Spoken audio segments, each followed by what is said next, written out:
Vandeham Sri Guru Sri Juta Padakamalam Sri Gurum Vaishnava Vanshan.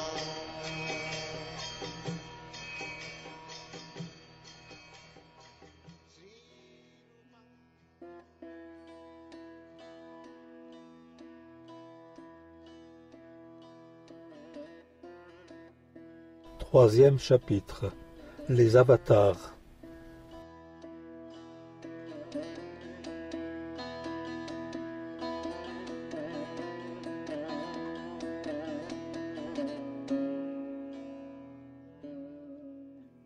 Sutta dit, au début de la création, le Seigneur s'est d'abord déployé sous la forme universelle du Purusha, avec tous les éléments nécessaires à la manifestation matérielle.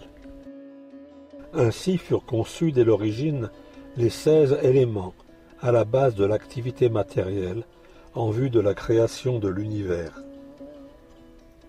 Une émanation plénière de ce Purusha s'allonge dans les eaux de l'univers et du lac ombilical de son corps pousse une fleur de lotus sur laquelle apparaît Brahma, le maître de tous les architectes de l'univers.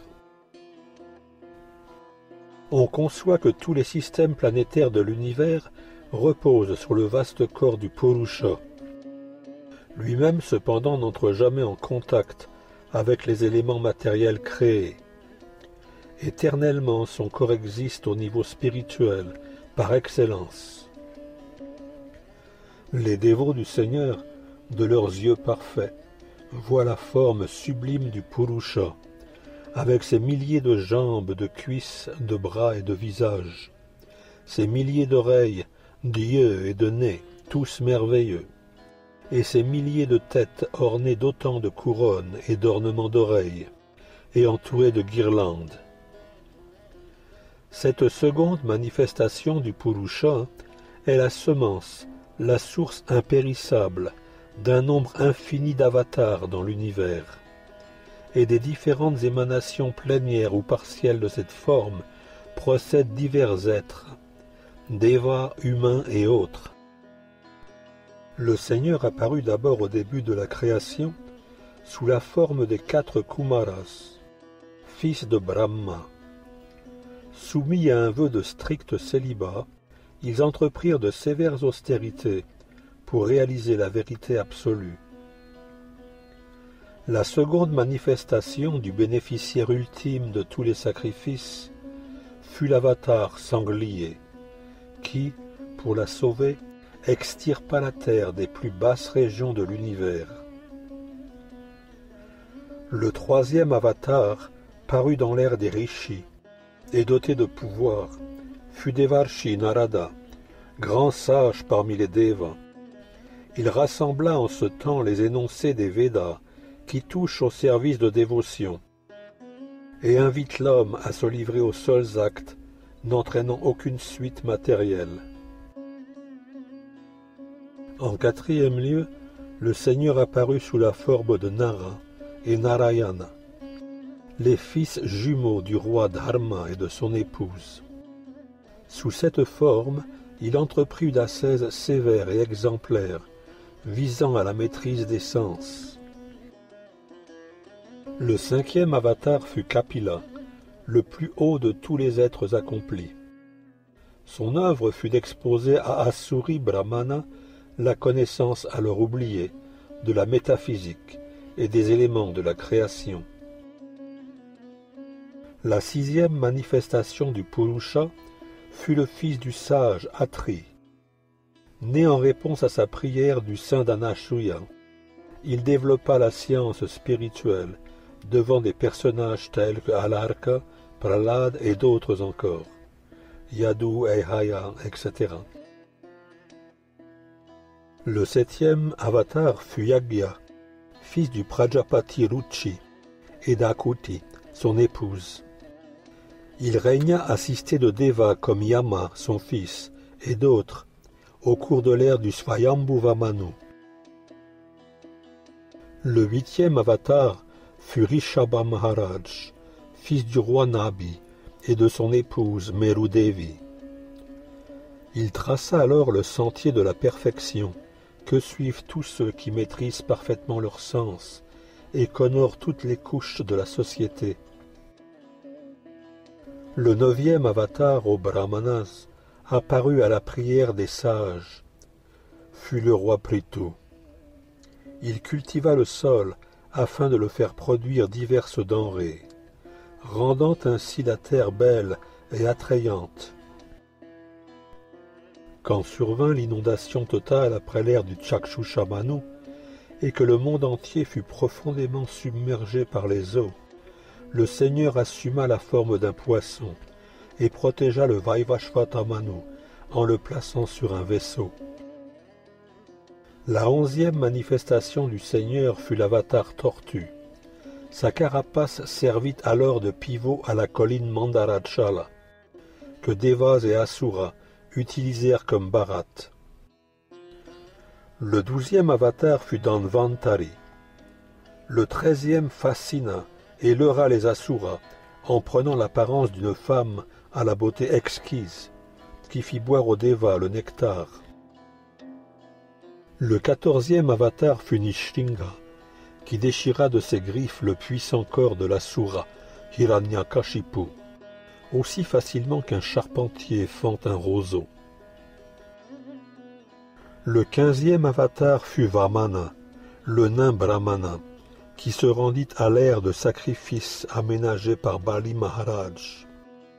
Il avait alors l'intention de reprendre les 3 mondes. Pourtant, il ne demanda qu'un territoire de 3 enjambées. Le 16e avatar fut Bhrigupati. Irrité de voir les Kshatriyas en rébellion contre les Brahmanas, il les extermina tous à 21 reprises. Le 17e avatar fut Shri Vyasadeva, apparu dans le sein de Satyavati, l'épouse de Parashara Muni. Constatant le déclin de l'intelligence des hommes dans leur masse, il divisa le Veda originel en plusieurs branches et sous-branches. Le Seigneur apparut ensuite sous la forme du roi Rama, afin d'accomplir quelques tâches qui plaisent aux Devas. Il montra des pouvoirs surhumains par quoi il domina l'océan Indien, puis anéantit Ravana, le roi démoniaque vivant au-delà de ses eaux. En 19e et 20e lieu, le Seigneur apparut sous les traits de Shri Balaram et de Shri Krishna, dans la famille des Vrishni, la dynastie Yadu, et supprima ainsi le fardeau du monde. Puis au début de l'âge de Kali, le Seigneur apparaîtra sous la forme de Bouddha, le fils d'Anjana, dans le district de Gaya, à seule fin d'égarer ceux qui jalousent les fidèles. Et au point de jonction de 2 âges, quand presque tous les dirigeants de la terre seront devenus des pillards, le Seigneur de l'univers apparaîtra en tant que Kalki, le fils de Vishnu Yasha. Ô Brahmanas, les innombrables manifestations du Seigneur, cet océan de vertu, sont comme des ruisseaux sans nombre, coulant de sources intarissables. Tous les rishis, Manu, Devas et descendants de Manu qui possèdent une puissance remarquable, de même que les Prajapatis, tous sont des émanations plénières ou des émanations d'émanations plénières du Seigneur.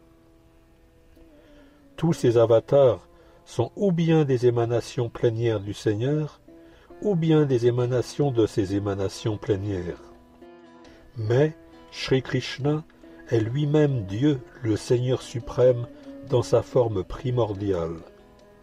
Chaque fois qu'en quelque endroit de l'univers, les Asuras sèment le désordre, le Seigneur apparaît pour protéger ses dévots. Quiconque, matin et soir, chante avec attention et dans un esprit dévotieux les mystérieuses apparitions du Seigneur se voit affranchir de tous les maux de l'existence. L'image de la forme universelle du Seigneur, telle qu'elle apparaît en ce monde, n'est qu'imaginaire. Elle a pour seul but de permettre aux spiritualistes néophytes ou d'intelligence moindre de se faire à l'idée que le Seigneur possède une forme, car en vérité, le Seigneur n'a pas de forme matérielle. Parce qu'il voit des nuages dans le ciel et dans l'air de la poussière, des êtres de peu d'intelligence croient le ciel nébuleux et l'air pollué. De même, à l'âme spirituelle, il prête une forme matérielle. Et par-delà ce concept grossier de la forme des êtres, il s'en trouve un autre, subtil, le concept d'une forme indéfinie, invisible, inaudible et non manifestée. Mais c'est au-delà encore de cet état subtil que se situe la forme réelle des êtres. Sinon, comment pourrait-il naître et renaître encore et encore? Dès que l'être, par la réalisation de son identité spirituelle, prend conscience de que ces enveloppes corporelles grossières et subtiles n'ont rien de commun avec son moi véritable, il se connaît, se voit, et du même coup voit le Seigneur. Or, quand l'énergie illusoire se retire, et que l'être, par la grâce du Seigneur, s'enrichit de la pleine connaissance, la lumière de la réalisation spirituelle jaillit en lui, et il s'établit dans la gloire de son moi véritable. Ainsi les sages dépeignent-ils les avènements et les actes du non-né, du non-agissant, que même les écritures védiques ne donnent pas de connaître. Il est le Seigneur, le maître du cœur. Le Seigneur omnipotent, aux actions toujours sans tache, maître des 6 sens, possède pleinement les 6 excellences. Il crée, maintient et détruit les univers manifestés, sans en être affecté si peu que ce soit, et se tient également en chaque être. Il reste toujours indépendant. Les sots au piètre savoir ne peuvent percer la nature absolue des formes, noms et activités du Seigneur, lui qui évolue comme un acteur sur une scène, et ils ne peuvent non plus les exprimer en leurs hypothèses, leurs discours ou leurs écrits. L'être qui sans réserve, sans interruption et de façon opportune serre les pieds pareils au lotus de Shri Krishna, lui dont la main brandit une roue de char, peut seul le connaître, créateur de l'univers, dans toute sa gloire, sa puissance et sa grandeur absolue.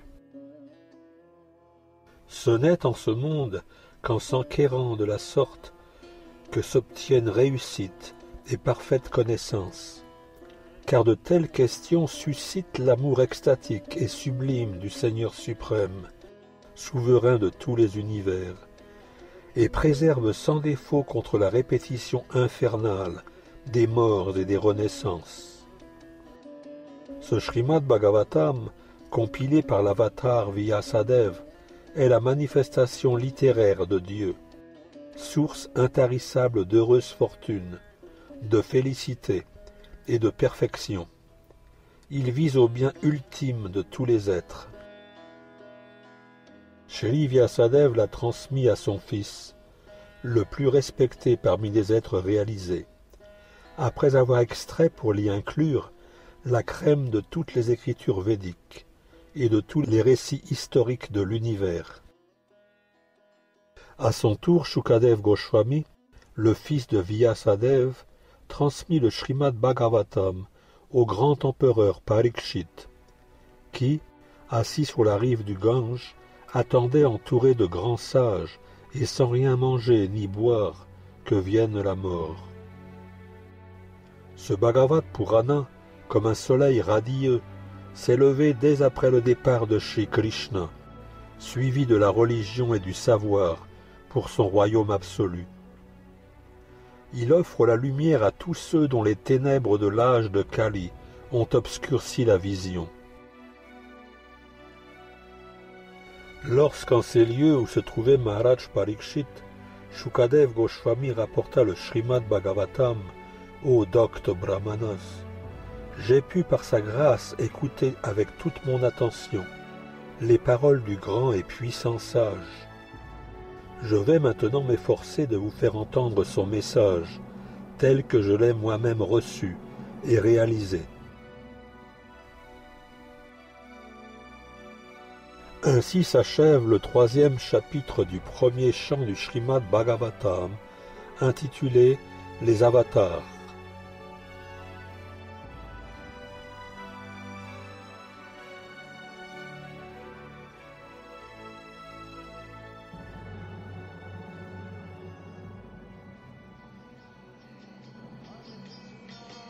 Hare Krishna,